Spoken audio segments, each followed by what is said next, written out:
Imagine being so afraid of your ex that you go to police for help multiple times. After they refuse to help you, he burns you alive. Just days before she was murdered, Kelly Wilkinson repeatedly cried out for help. She was a 27-year-old mother living in Brisbane. She was separated from her husband, former US Marine Brian Johnston. In early April 2021, he was actually charged with 4 serious counts of DV and was given watch house bail. In the next couple of weeks, Kelly was in serious distress. She actually tried to speak to police on numerous occasions, actually reportedly nearly every day, about her concerns. She told them she was scared for her life and scared for her children's life. She repeatedly told officers she just wasn't safe. Infuriatingly, they dismissed her claims as cop shopping. Kelly even reported to police that her ex had breached the conditions of his bail. She was turned away and told that there was nobody there who could deal with a DV issue. On the 20th of April, things would take a tragic turn. Having been completely let down by the people and systems that are supposed to protect her, Kelly was actually tied to a washing line by Brian and set on fire. Her burned body was discovered in her back garden at her home in Queensland. Brian was also found near the scene with burn injuries on him. Police recovered a petrol can, knives, rope and duct tape from the crime scene.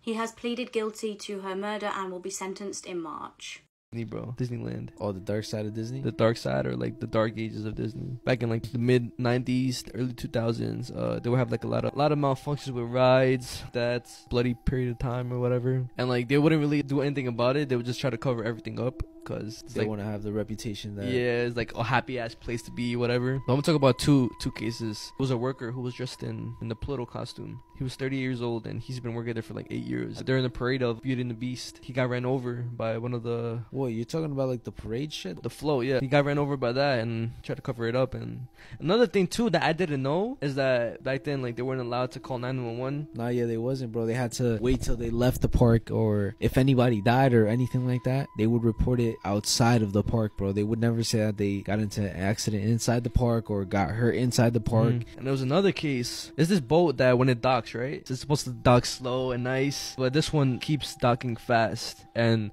a lot of staff members, a lot of people would complain about it, saying like this shit needs to be worked on, it needs maintenance, but they would just ignore it because like it's fine, don't worry about it. And there was one time where it was docking, an employee that was outside where the dock is at saw a rope, tied the rope onto a pole, and that ended up, since the ship was going too fast, it was pulling the rope tight and ended up taking a chunk out of the boat, which ended up somebody's face, flying into somebody's face, ended up killing them. They tried to cover that up because when the investigators came to see what the fuck happened, they said that he jumped off or something. They basically stalled them for 4 hours while they had Disney employees clean up the mess so it would look like nothing really happened. No fucking way. Yeah. When you were talking about this whole dark age and shit, I thought I was gonna mention like if you see the old like Mickey costumes, you could put it up and shit.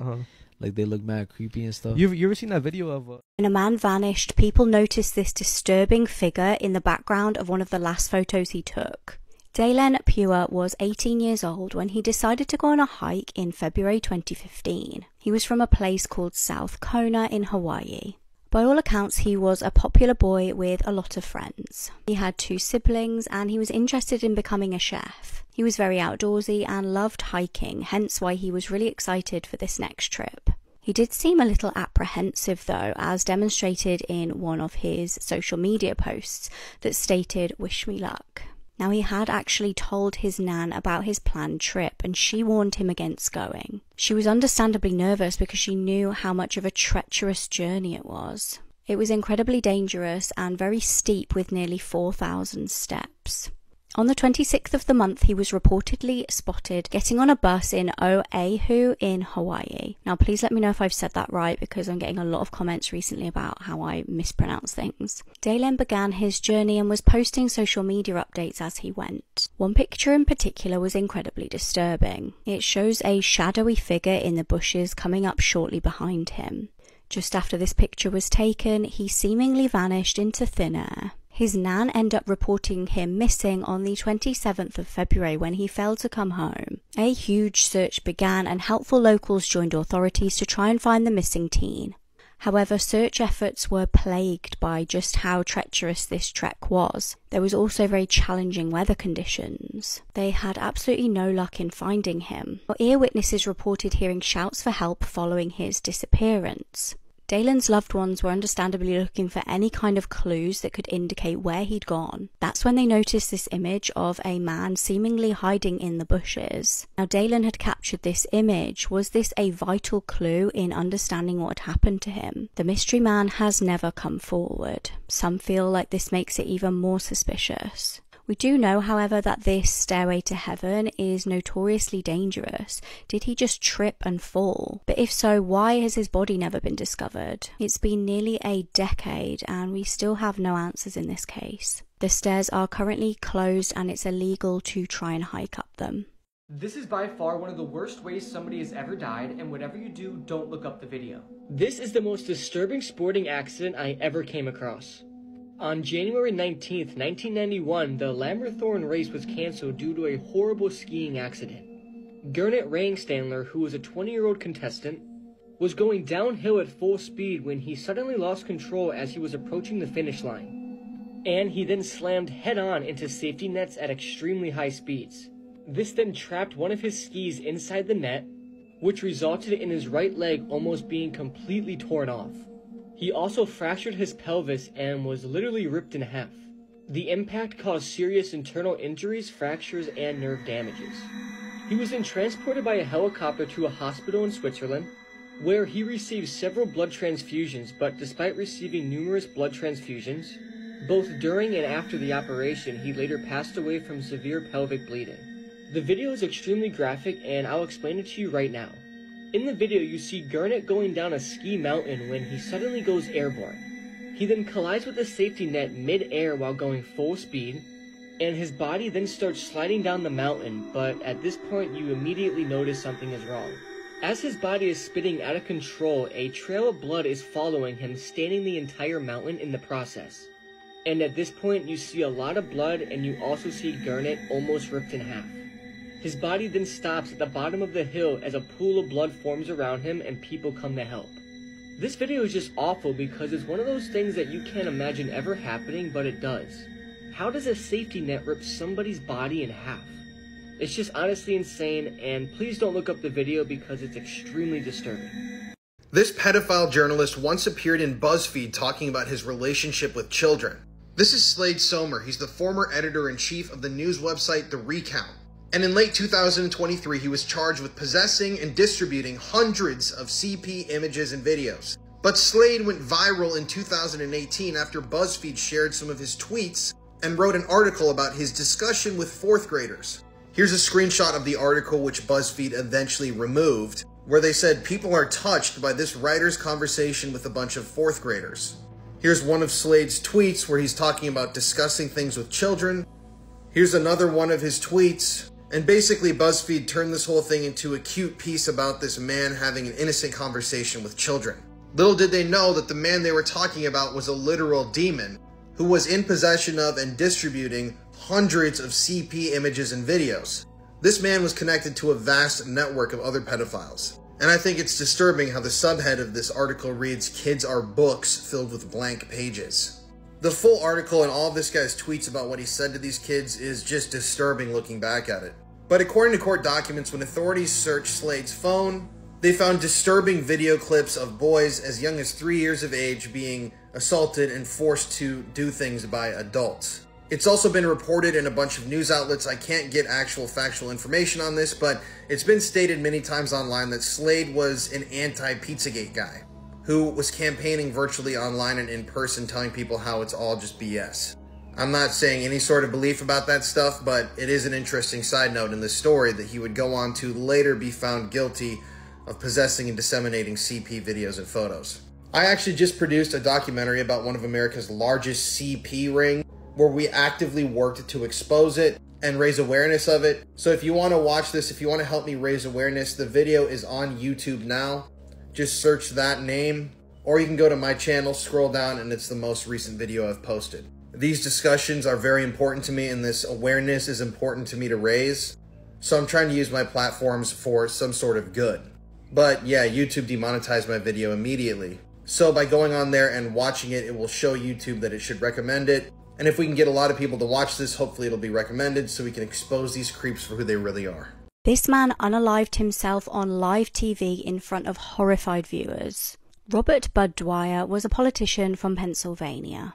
In the 80s, he was very successful and won a re-election twice. Things were on the up for Robert. However, a catalogue of events would actually prove fatal for the politician. It was discovered that state employees had been overpaying millions in taxes. This was because of withholding errors. Now, loads of companies were actually desperate to win the contract to sort this mess out. They were competing for the contract so that they could find out exactly how much compensation was owed.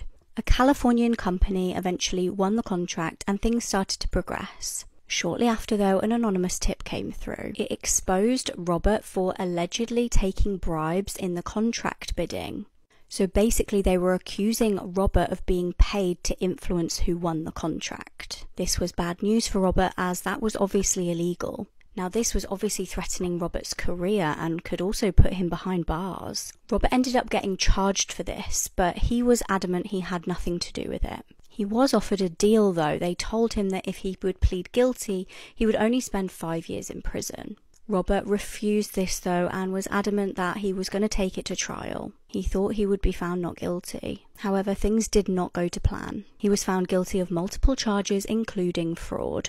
He was told he was facing up to 55 years behind bars. He also faced a huge fine of $300,000, which was obviously a lot more back in those days. The day before he was due to be sentenced, he wrote some thoughts down on a letter which his loved ones would find after his death. Speaking of his partner, he stated, "I enjoy being with Joe so much. The next 20 years or so would have been wonderful." As crowds gathered to watch his press conference the following morning, they had no idea of the horrors they were about to witness. He started to tell the audience, "I told you that after the trial I would give you the story of the decade." He went on to say, "Please tell my story on every radio and television station and in every newspaper and magazine in the US. Please leave immediately if you have a weak stomach or mind, since I don't want to cause physical or mental distress. Joanne, Rob, Dee Dee, I love you.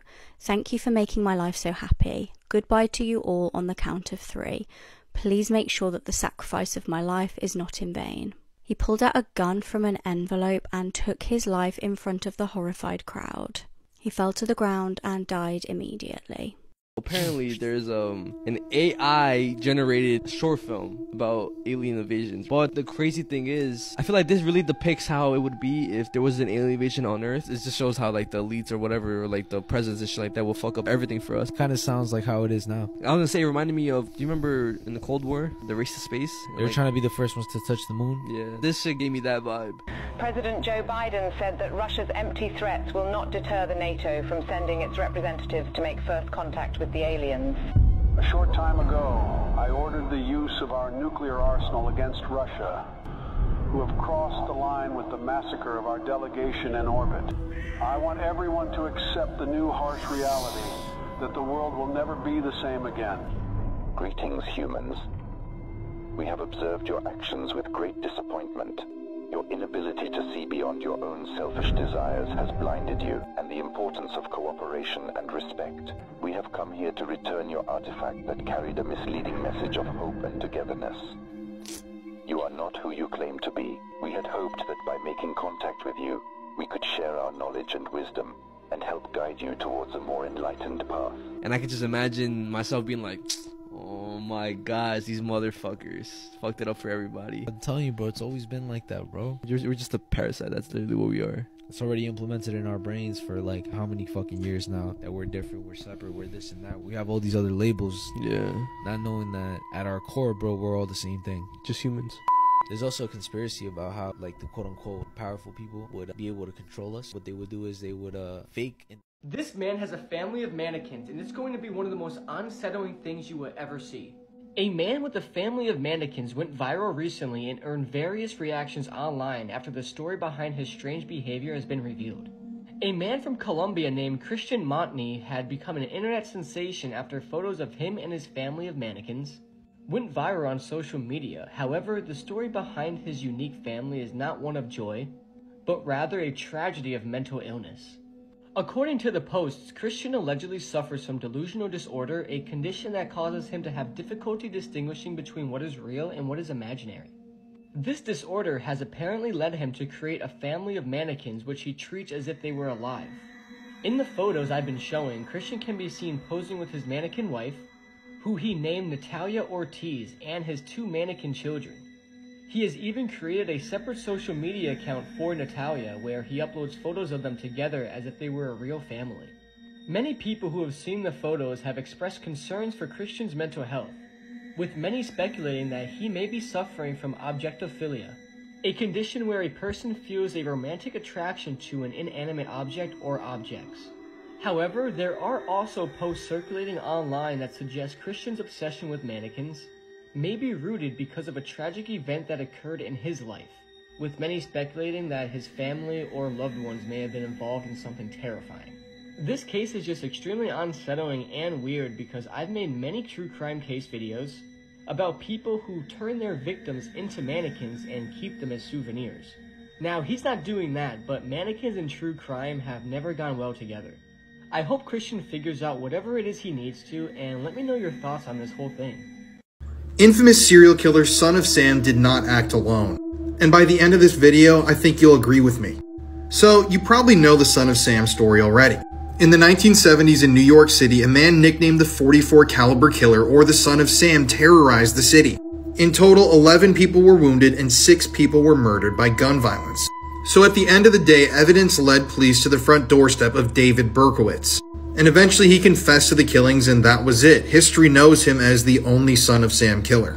But I think that there were multiple satanic killers that aided in this murder spree, so let's look at some of the evidence. So, first of all, this is one of the letters that the Son of Sam sent the newspaper in New York. In it, he says, "These are some names to help you: the Wicked King Wicker, the Duke of Death, the 22 Disciples of Hell, and John Wheaties." Now, obviously, this also says Sam's creation, so let's dig into this a little bit.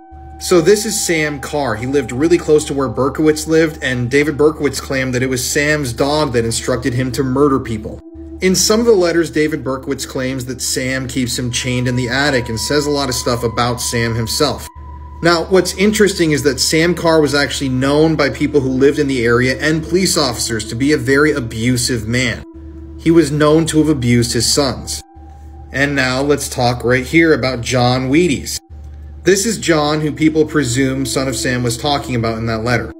John Wheat Carr.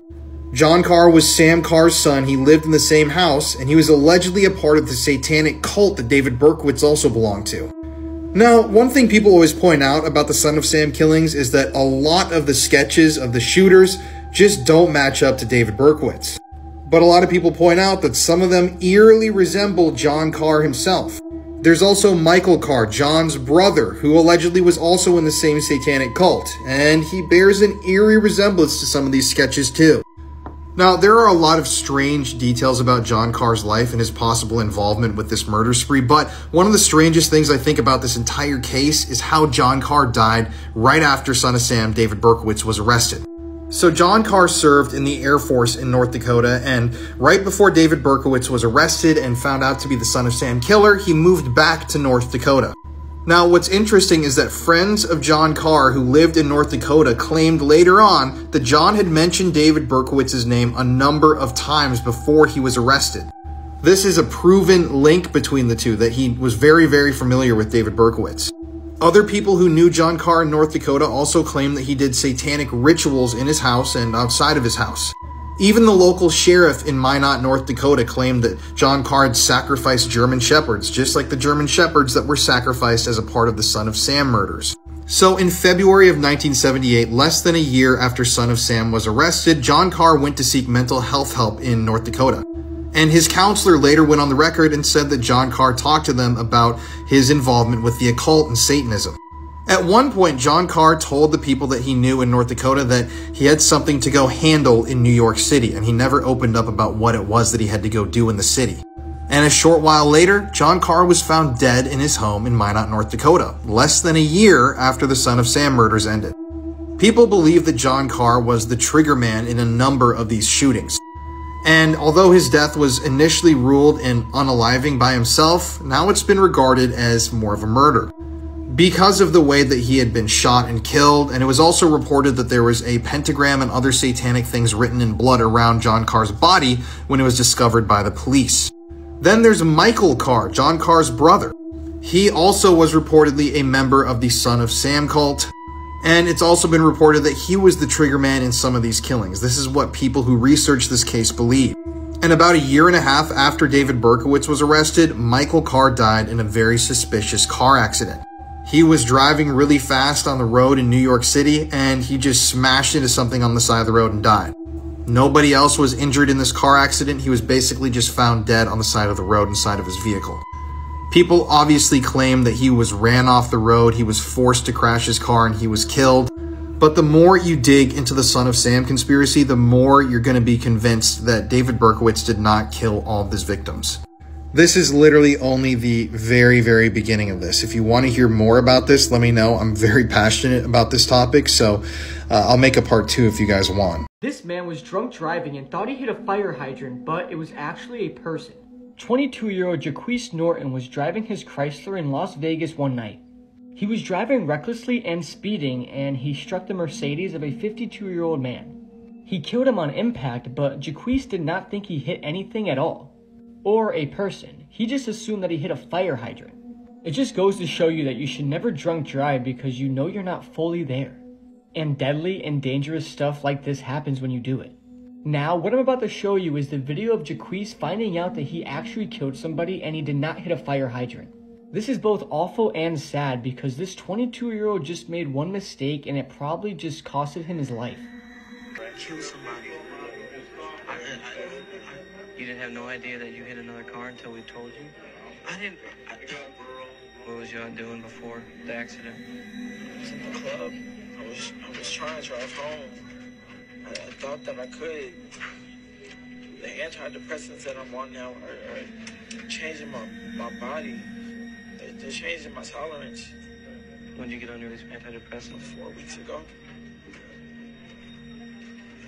My life is over. Your life isn't necessarily over, but it's definitely changed. That I didn't know, before La Mano Peluda there was La Mano Pachona, which was hosted by somebody else, Victor Manuel. But this case, like I said, is about a woman. She says that her son had played the Ouija board or whatever. When I heard the call, it was fucking intense. I'm not gonna lie, I have audio to it. Her son, after she started playing the Ouija board, started acting weird. He would stop eating, he wouldn't really sleep anymore. Yo sé que ahorita usted no me lo va a creer. Si tocan a la puerta, él me dice, mamá, ábrele que fulanita ya llegó. Y todavía ni siquiera sabemos quién es porque no ha llegado ni a la puerta. He would basically predict the future type shit. Like, for example, whenever they would get a visitor, before they even get to the door or knock on the door, he knew who it was. And like, there was a situation where Clarita's sister had fallen. She didn't know about it, but her son somehow knew the situation before her sister even told her. As the call continues, she peeks into his room and says that he's like levitating.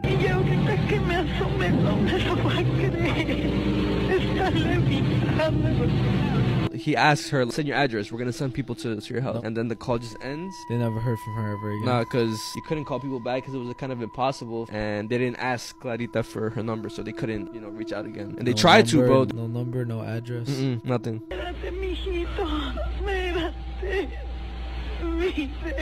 ¿Ahí está su hijo? Es que no me lo cree, está caminando sin pisar, no me lo cree, nadie, no me lo va a creer nadie, no me lo cree nadie, Dios. Señora, tranquila. If she's faking it, bro, then she's a good ass actress, bro. But like, this is the fucking... Either way, if she was faking it, why would she fake it? It's not like she was gonna get any money or anything or attention from it. They never heard from her again, so... Yeah. This is one missing persons case that haunts me. So right now you're looking at Roxanne Paltoff, and she's been missing from Texas since the year 2006. So to everybody that knew her, Roxanne was a very normal girl. She was living in Austin, Texas at the time, and she was only 18 years old when she went missing. So on the night of July 7th, 2006, Roxanne was staying right here at the Budget Inn in Austin, Texas.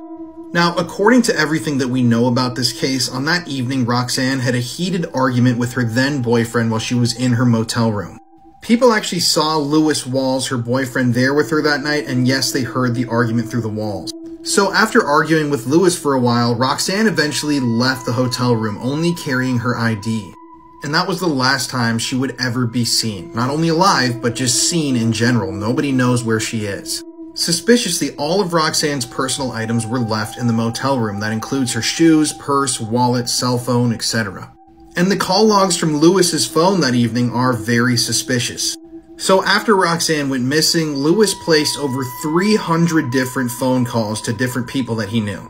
That included a phone call to an ex-girlfriend of his. And he told his ex-girlfriend that he was in a lot of trouble, but no one has ever figured out what the trouble he was alluding to really was. Now, in a weird twist, Roxanne's ID card was actually found in another man's wallet. The man with Roxanne's identification was not her boyfriend. He was a completely unrelated dude, but a few days after Roxanne went missing, he was accused of assaulting an exotic dancer. But those charges were eventually dropped as well. To this day, nobody has ever been able to locate Roxanne's body. They haven't heard from her. They have no idea what happened to her. It's almost as if she just vanished from that hotel room. And authorities in Texas are still looking for her. So if you've seen this woman and you have any tips, I highly urge you submit a tip to one of those lines listed above. However, coined the phrase, "You can't make this stuff up," might have known the story of real-life boogeyman Albert Fish. A slight, elderly man with grey hair, no one suspected the kindly single father of being sadistic child murderer and cannibal. This little girl got revenge on her killer from beyond the grave. On the 25th of January 2005, Katie Coleman finished school and went back to her home in Indiana, United States. Katie was 10 years old and lived with her mum and dad and sister. At 3 p.m. that day, her mum asked her to go to the dollar store to get toilet roll. Now, Katie knew the area well and it wasn't really far to go. After getting the toilet roll from the shop, Katie stopped at the bank to get a lollipop for her way home. However, when Katie's dad returned home, the little girl still wasn't back. Her parents called police and a few days later an Amber Alert was issued. A witness came forward to say that they'd seen a girl who looked like Katie in a truck. The driver was described as a skinny white man about 6 feet tall with short dark hair and fair complexion. Tragically, 5 days after going missing, Katie's body was found. It was in a creek just a few miles from her home. Disturbingly, her hands and feet were tied and she had been SA'd. It was determined that her cause of death had been drowning. 20-year-old Charles Hickman rang the police to confess. He said he and another man had abducted Katie after she'd witnessed a substance deal. He said they tried to scare her into not saying anything and they tied her up, but she ended up falling in and drowning. Disgustingly, this turned out to be a false confession. This obviously wasted police time and caused massive amounts of distress to Katie's family. Police continued to look for evidence and they did find a cigarette butt near to Katie's body. They tested it for DNA and it matched a man called Anthony Stockelman. Police compared the DNA on the cigarette butt to the DNA on Katie's body and it was a match. Anthony, a father of 2 young boys, was in the area that day visiting his mother. He entered a guilty plea and was given life in prison without parole. But this is not the only punishment that Anthony would receive. Now, Anthony claims that he was under the influence of extreme mental or emotional disturbance during the crime. He said this is because his father had died 6 months prior. Regardless, Anthony was imprisoned. Unlucky for Anthony, he was actually housed in a prison with Katie's cousin. Jared Harris was serving a sentence for burglary and was in the same wing as Anthony. Jared forcibly tattooed the words "Katie's Revenge" across Anthony's forehead. He wanted to brand Anthony for life for killing his young cousin. Sometimes true for stranger than fiction. The case of Richard Trenton Chase is a story which even the most depraved horror writer would struggle to create. Over the course of 4 weeks spanning across 1977 and 1978, Richard Chase took the lives of 6 innocent victims in Sacramento, California. His murders gradually progressed in violence, beginning with drive-by shootings and culminating in acts of cannibalism. This 16-year-old murdered a 23-month-old baby. This is Dylan Shoemaker, and he was only 16 years old when he committed a terrible crime in 2013. He was babysitting his girlfriend's 2 little boys in Springfield, New York, and Dylan ended up fatally beating the older boy, who was just 23 months old. The little boy's name was Austin Smith, and Dylan Shoemaker punched Austin's head over and over to make him stop crying. And this caused Austin to have severe bleeding in his brain, and he died. On that awful night, Dylan Shoemaker was babysitting Ashley Sons, who was his girlfriend, while she was working her shift in a restaurant in Springfield. Dylan started to get frustrated with little Austin while babysitting that night. Austin wouldn't stop crying, and Dylan was afraid his cries would wake up the baby. So Dylan Shoemaker did something horrible. He put a pillow over Austin's head. Then he punched the pillow over and over and over. He kept punching Austin's head to try to make him be quiet. But this severe beating caused Austin to have serious brain bleeding. The bleeding in his brain would end up killing him, and Austin was almost 2 years old when he was killed. Dylan was arrested for this horrible crime, but he claimed it was an accident and he didn't mean to kill Austin. And during his trial in 2014, he broke down crying in the courtroom, pleading his innocence, claiming that everything he did was unintentional and it was just an accident. But the jury did not believe him and they found him guilty of murder. Dylan was given the maximum life sentence of 25 years, though it was later reduced to a term of 18 years. Now, what I'm about to show you is the clip of Dylan Shoemaker crying and pleading for his life in the courtroom. But don't feel bad for him. Keep in mind, he murdered a 23-month-old baby. I didn't mean to kill Austin. Actually, I really didn't. I really think I did that. I didn't mean to hurt him. I can't take back what was done. I wish I could. I would give my life for Austin. I loved him. A record will show that you admitted on July 23rd, 2013, in a phone call to your mother from the holding center, you stated, and I got a quote from the court reporter, "I am a 16-year-old blonde. Probably all I have to do is cry in front of the jury, and they're going to feel sorry for me." This news reporter took her own life on live TV. This is Christine Chubbuck. She was born in Hudson, Ohio in 1944, and in her adult life she earned a broadcasting degree and started working for various news TV stations. Throughout her life, Christine worked in Cleveland, in Pittsburgh, in Canton, Ohio, but eventually she ended up in Sarasota, Florida. Now, Christine spoke with her family members at length throughout her life about her struggles with depression and her ideation of the thought of taking her own life. She had been seeing a psychiatrist for several weeks leading up to her own death, and it's a widespread belief that it was Christine's lack of focus on intimate personal relationships that led her to take her own life. So it's been reported that Christine had a crush on her coworker George. At one point, she baked him a cake for his birthday and she sought out some sort of a romantic connection with George, but she was crushed to find out that he was already intimately involved with another reporter. Throughout her time at the station in Sarasota, Florida, Christine exhibited some concerning behavior. She was rude and standoffish to people who made friendly gestures toward her. She didn't really seem like she wanted to make friends. And a week before she took her own life, she told the night news editor, a man named Rob, that she had recently bought a gun and joked about taking her own life on air. Now, Rob brushed this off and said he didn't want to respond to this sick humor, but he had no idea that Christine was actually being serious. So a few days before she took her own life, Christine hosted a party. And a lot of her coworkers, fellow reporters, attended this party, and they saw that Christine was completely different. She seemed to be so happy. She was having fun. She was carefree. One sportscaster that was at the party even stated later on that this was a completely different side of Christine, and that they didn't realize this was her going away party, her way to say goodbye. Then came the morning of July 15th, 1974. On that morning, Christine confused her coworkers by stating she had to read a newscast before the program she hosted, which she never did. So she spent 8 minutes reading off local news stories, headlines, and even covered a story about a shooting that had happened in Sarasota. But when it came time to play the newsreel about the shooting that had already been filmed, Christine broke the script. So I'm going to read this quote to you. She looked at the camera and said, "In keeping with the WXLT practice of presenting the most immediate and complete records of local blood and guts news, TV40 presents what is believed to be a television first, in living color, an exclusive coverage of an attempted unaliving." Christine then pulled out a revolver and shot herself behind her right ear. She fell forward violently, and the director of the television program then faded the screen to black. The station then ran a standard public service announcement and began playing a movie. Eerily, when the news director then found the papers that Christine had been reading from, he discovered that the entire thing had been scripted and written out by Christine. This included the stories she was going to cover, the act of actually taking her own life, and it even included a third-person perspective of what the next person taking over on the broadcast should read to the audience. Christine was then taken to a local hospital where she was pronounced dead 14 hours later. So for years, the television station that aired this footage claimed that the actual footage, the tape of Christine doing this, was lost forever. And people considered this to be a piece of lost media, meaning a piece of footage that existed at one point but doesn't exist anymore. But back in 2016, the station said that they had actually located the video. But obviously, they're never going to release it, and I don't think they should. Either way, Christine was remembered with fondness by everybody around her. She had a big funeral. Lots of people, public officials came forward and attended the funeral and said that she was just an amazing person. And obviously, this is such a tragic story.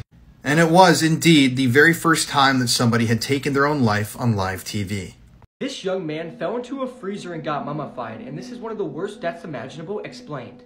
On November 28, 2009, 25-year-old Larry Moncada got into an argument with his parents and stormed out of the house with no shoes or socks on. And it is believed that he went to his work, which is the No Frills supermarket. Now, he was not scheduled to work this day, but his employer said that it's normal for employees to just come and go out of the store. But the thing is, after he entered the store, he was never seen again. That is until 2019 when a construction crew was inside of the store, and they then found something extremely disturbing behind one of the coolers. Now, there's no pictures of the actual store's coolers when this happened, but I would imagine this is what they are referring to. Behind the cooler, they found the decomposed body of Larry Moncada. They first confirmed this by the clothing the corpse had on was the same that Larry had on that day. So they then took DNA samples from both of his parents, and it was a 100% match. So, what happened? Okay, so in their store above their coolers was a little bit of open space. And we all know how sometimes people climb on top of the coolers and just walk around on top of it. And people that worked at this store would go on top of the coolers to get a little bit of a break. So what they believed happened was Larry climbed up there, and he then slipped and fell into a crevice from behind the cooler to where the products were sold. There was a very narrow 18-inch passageway that he fell into. And it was roughly a 12-foot fall, which definitely wouldn't have killed him, but it could have injured him. Now the problem is, even if he was screaming, the coolers were so loud that nobody would have heard him. So he was in that little 18-inch gap for God knows how long until he died, and then his body just mummified over the years of being there. I can't even imagine being stuck in this situation. This is straight out of a horror movie. He had maybe enough room to move his head left to right only a couple inches. Customers even complained about a horrific odor coming from behind the coolers. People were thinking maybe the butcher wasn't cleaning up the dry blood, but the staff of the store said no, it's perfectly clean. They did retrieve Larry's body, and he was then laid to rest in 2019. Many people have questions about this case, like for 10 years no other employee climbed up there to have a break? And did the store have cameras showing that he went there, or showing what happened to him? The store closed in 2016 also, and it was completely abandoned for at least 3 years. This is just such a sad way to die, and I can't imagine the pain and anxiety Larry Moncada was going through. May he rest in peace, and this is just completely awful. This is the scariest story about The Voice. There was 3 friends living in an apartment building in South Korea. There was Mia, Mi-sung, and Young, and one night they decided to go to a nightclub. And when they all got done at the nightclub that night, they decided to get a taxi home. They then waved to a taxi that was passing by, it stopped, and then they got in. Mia sat in the front seat, and Mi-sung and Young sat in the back. The taxi driver was an old man, and he started telling jokes. Mia was laughing at all the jokes, but Mi-sung and Young didn't even smile. They were stone-faced with an extremely weird expression on their face. Mia then asked, "What's wrong? Why aren't you laughing?" But both of them said nothing and just stared straight ahead. Mia then told the taxi driver to pull over, and he did. All 3 girls got out and began to walk away quickly. Mia then asked them again, "What's wrong?" And they both turned to her with their faces covered in fear. "We have to call the police," Young said. "Didn't you hear it?" said Mi-sung. Coming from the trunk of the taxi, there was a woman's voice saying, "Help me, please, help me." I stole millions of dollars to redistribute them to Palestinian children in need, which earned me the death sentence. I am Hamza Ben Delaj, a young Algerian man passionate about computers and technology since my early years. In my 20s, I delved into the world of computer hacking. Throughout my life, my deep empathy for the less fortunate, especially Palestinians, led me to use my hacking skills for their cause. In 2017, I infiltrated 217 American banks, stealing over $4 billion. Without hesitation, I decided to dedicate the entire sum to charitable causes in Palestine. However, the authorities did not appreciate my actions, and I was quickly apprehended. The judge sentenced me to death for this crime. Nevertheless, it did not disturb me. I walked towards the execution site with a smile, aware that my gesture had turned me into a real-life Robin Hood. I had succeeded in saving thousands of people. Soon, I became a sensation on social media, acclaimed by millions for my act. I fathered 94 children by inseminating my patients without their knowledge with my own sperm. My name is Donald Klein, and in the 1980s, I was one of the most well-known doctors in the field of infertility in the United States. Couples facing difficulties in having children would come to me for consultation, unaware of my true actions. While I was supposed to use donor sperm, I actually used my own. I continued this for over 30 years, until in 2014, one of my secret daughters, Jacoba Ballard, decided to take a DNA test to identify her biological father. That's when she discovered DNA compatibility with 8 people, her other siblings. Suspicion arose from there. She contacted her brothers and sisters until authorities found out that I had a total of 94 children. If I did all this, it was solely for my ideology of populating the earth. In 2016, I was sentenced to only 1 year in prison and a $500 fine. Currently, I am free, living a normal life without problems, and I am 80 years old. This is what would happen if all humans fell asleep for 1 year, part 2. Up first, after about 2 weeks, it wouldn't be good at all. All food in everybody's houses would begin to go bad. All the freezers and refrigerators would shut down, which would result in spoiled, wasted, and rotting food. Next up, after 15 days, all domestic pets like cats and dogs would begin to struggle extremely badly. They would begin to starve and roam the streets, which would then result in them eating each other for food because they're so hungry. After 20 days, all farmland would be destroyed. This is because all the crops would be eaten by wild animals, since there is no humans around to stop them or keep them out. Next up, after about 35 days, all cities would begin to be covered by plants. They would be growing underground on the streets, sidewalks, and buildings, virtually anywhere. This would then result in insects being in places they should never have been, like our houses and apartments, which just wouldn't be good at all. Just imagine waking up after a year of sleeping and seeing everything you loved and owned completely covered by insects and plants. This man lived with his dead roommate for 4 years. Kevin Olson was living with his long-term roommate Darren Pirtle. When Kevin's family hadn't heard from him in a while, they started to get concerned. Darren was constantly making excuses to Kevin's family as to why he hadn't been in touch. Records were showing, though, that Kevin's retirement fund was being accessed. Eventually, a missing persons investigation got underway and the police showed up at Kevin's house. Darren was questioned and again came up with excuses as to why Kevin wasn't there. When police took a closer look inside the property, however, they found Kevin's body. He was on the floor of a bedroom and his body was badly decomposed. Kevin had clearly been deceased for a long time, but that didn't explain why his finances were being accessed regularly. It turned out his money was being transferred to Darren's account since the summer of 2019. Investigators now had an explanation as to why the deceased man had not been reported deceased. Although they didn't suspect any foul play in his death, Darren was charged with identity theft and forgery. These are videos humans were never meant to see. Okay, so we all know how the Titan submersible completely imploded, killing all 5 people on board. But do you actually know what an implosion does to the human body? If not, I'm about to show you the video of what it does to our bodies, and we can talk about it after.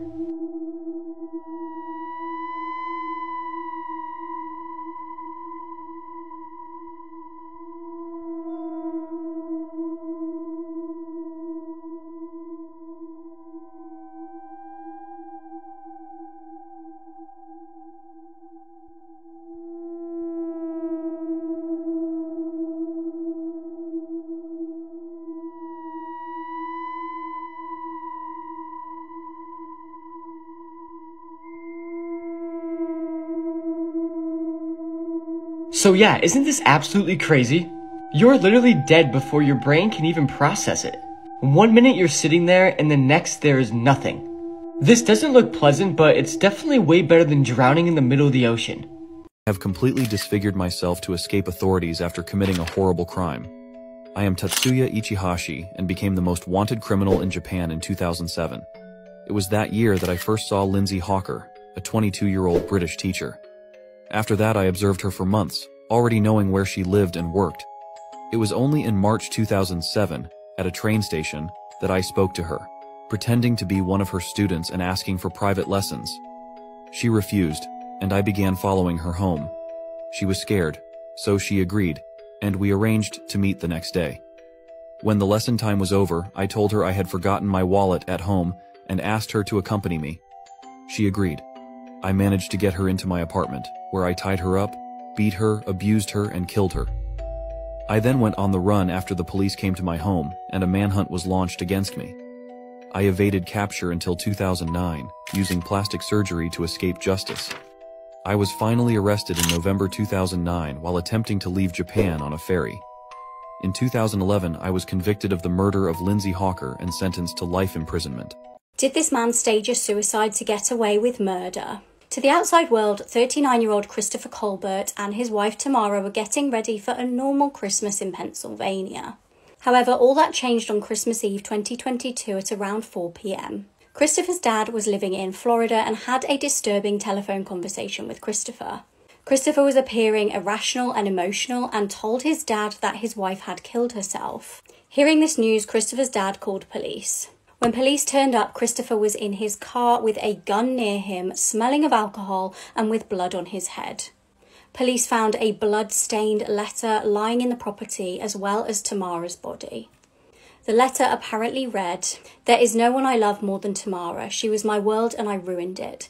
I'm so impossibly sorry. Understand that I didn't kill her. She and I had a fight. We were not doing well. We both had tendencies to be angry when things went poorly. Writing any of this is silly since we're dead and I'm going to be seen as the cause." Police believed that the pair had had an argument and then Christopher threatened his wife with a knife. He then allegedly shot her in the head. He's been charged with criminal homicide, aggravated assault, strangulation and tampering with evidence, and he's been denied bond.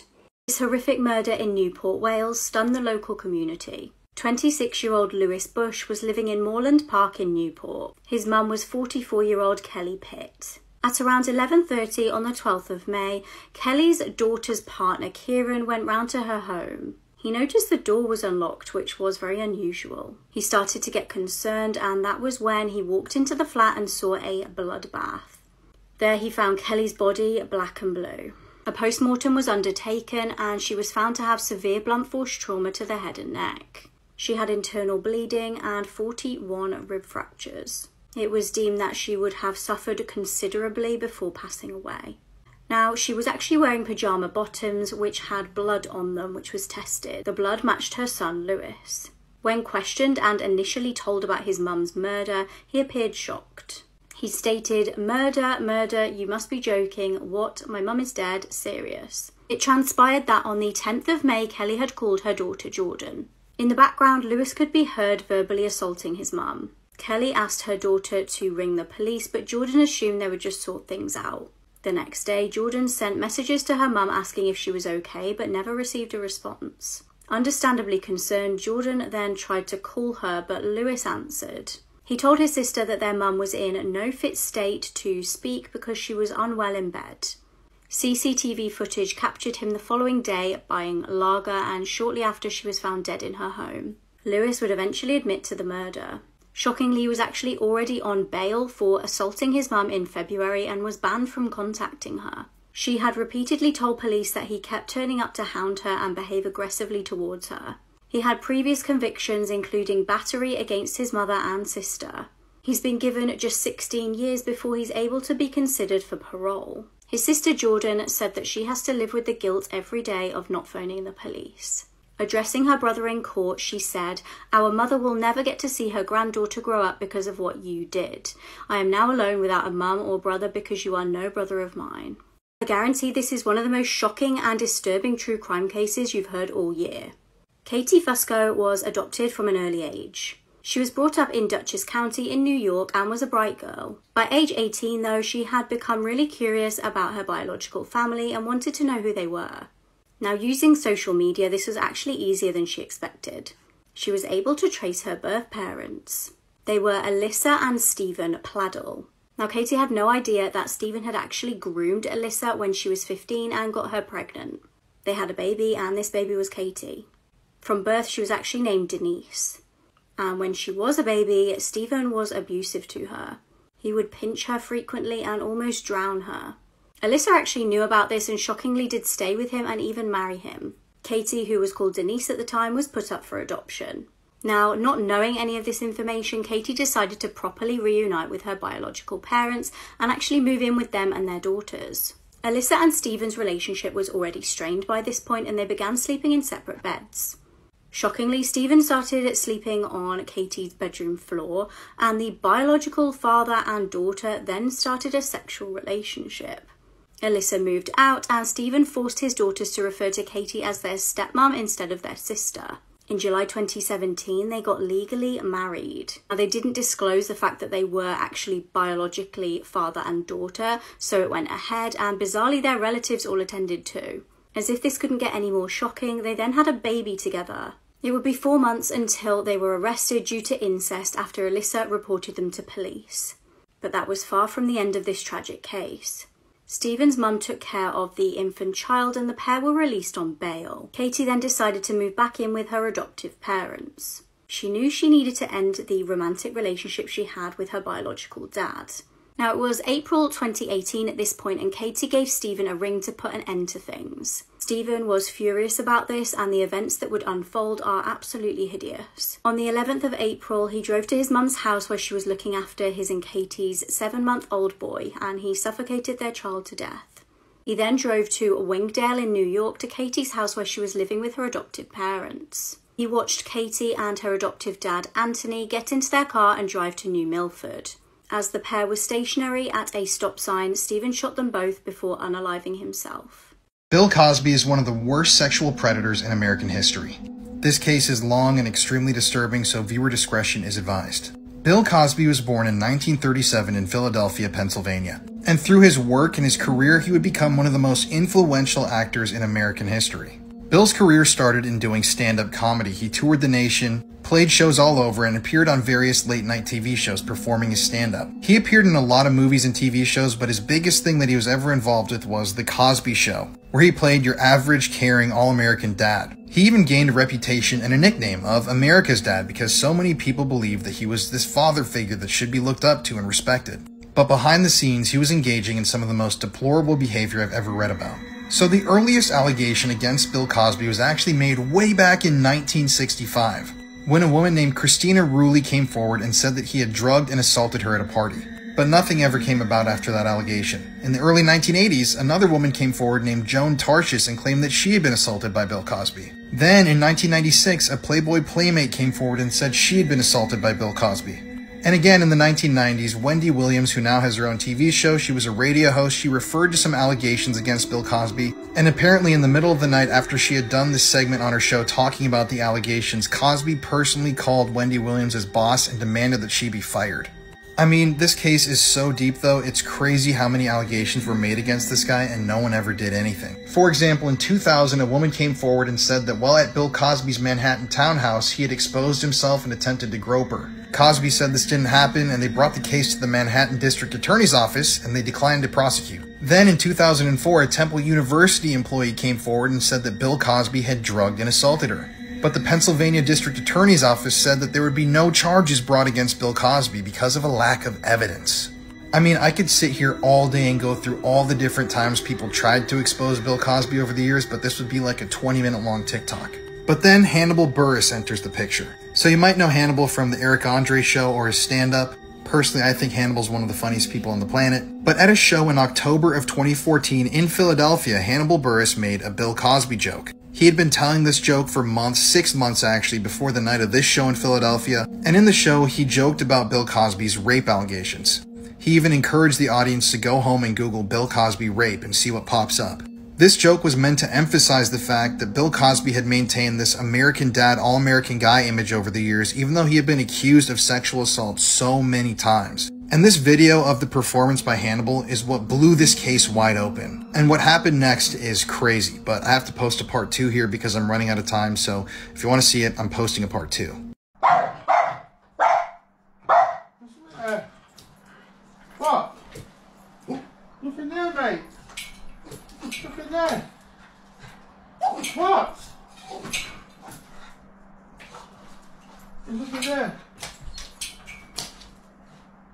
Part 2 of the Lola James case. Trigger warning, her injuries are listed and they're quite hard to listen to.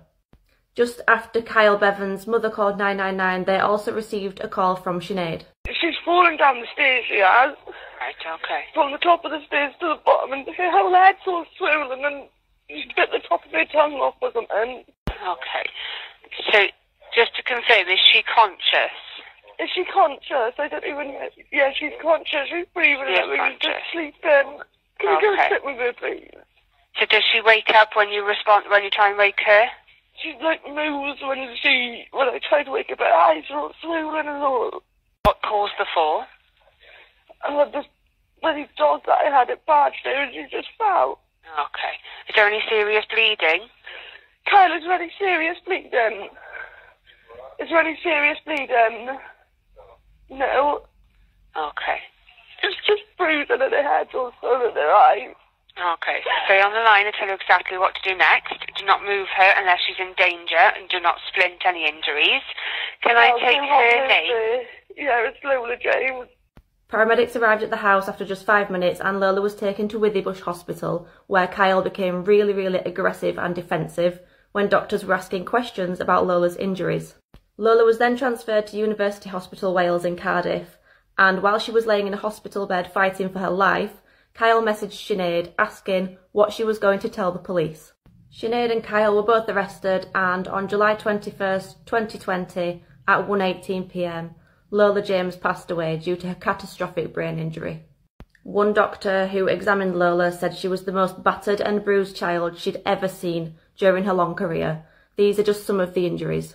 Multiple bruises on her forehead, scalp and around her eyes, 2 cuts near her right eye, hemorrhages to the upper part of her neck and back of her skull, 3 puncture wounds on her forehead, swollen lips, bruising along her cheekbone, hemorrhages on left cheek and temple, bruising on her nose, dark red bruising on her jawline, scratches all over her cheek, chin and neck, bruising on her neck and ears, bruised shoulders, abrasions on her back possibly caused by a weapon, extensive bruising on her back, extensive bruising to her thighs, groin and pelvis, bruising to her knees and lower legs, bruising on her chest, bruising on her arms and hands.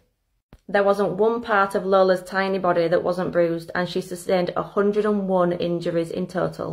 Lola had been hit so hard by Kyle that it caused subdural bleeding in her skull, and she'd then been shaken so violently that she lost consciousness and died as a result of brain damage. Sinead and Kyle were both sentenced yesterday on 25th of April 2023, so please go to part 3 for details of the sentencing. Jeffrey Epstein didn't kill himself. At least that's what a lot of people think. And here's some of the evidence that they cite when they talk about this case. So after his initial arrest, Jeffrey Epstein was placed on suicide watch for a number of reasons, even though he was continuously telling prison psychologists, friends, attorneys that he wouldn't do that and he's never considered it. So first of all, let's take a look at this sign. This is a sign that was hanging on or around Jeffrey Epstein's jail cell. No one knows why this question mark is around the mandatory. A newspaper even reached out to the Bureau of Prisons to ask about why there was an underlining question mark here, but they refused to comment. 7:49 on the night before they found Epstein dead in his cell. He's led to his cell and he's placed there. So Epstein had been on suicide watch for weeks at this point, but he had just been taken off suicide watch the day before. The people running the prison, the Bureau of Prison System, they recommended that Jeffrey Epstein needed to have a roommate at all times. Even if he had been taken off of the list, he was still on the list, if you know what I mean. Well, for some reason, that night his roommate was not assigned to him. They were removed from the cell, and that left Jeffrey Epstein completely alone in his jail cell. Now, remember this sign that said that they have to search his cell and look at Jeffrey Epstein every 30 minutes? Well, that did not happen. Well, it turns out that the 2 security guards that were supposed to check on him every 30 minutes, Michael Thomas and Tova Noel, did not check on him for over 8 hours. Video surveillance footage literally shows them playing with their phones and sleeping on the job. And keep in mind that Epstein at this point was America's most high-profile criminal. This dude was all over the news. And after all this, these 2 were charged with falsifying documents and attempting to defraud the federal government. So something that's always kind of rubbed me the wrong way about all this is the security camera footage itself. Now, this is a prison. Every angle should have been being captured at every single moment. You know, anything can happen in prison. And video footage of the security guards exists from that night, but there is no video footage of Epstein's cell block area or his cell door. It's actually been reported that the camera that was shooting the angle down Jeffrey Epstein's cell block area corrupted the night that he took his own life. Of all times for this one specific camera to corrupt and the footage to be lost, it was that night when it happened. And there's a lot more that we're going to get into, but like I said, there's just a lot here that we're going to cover, but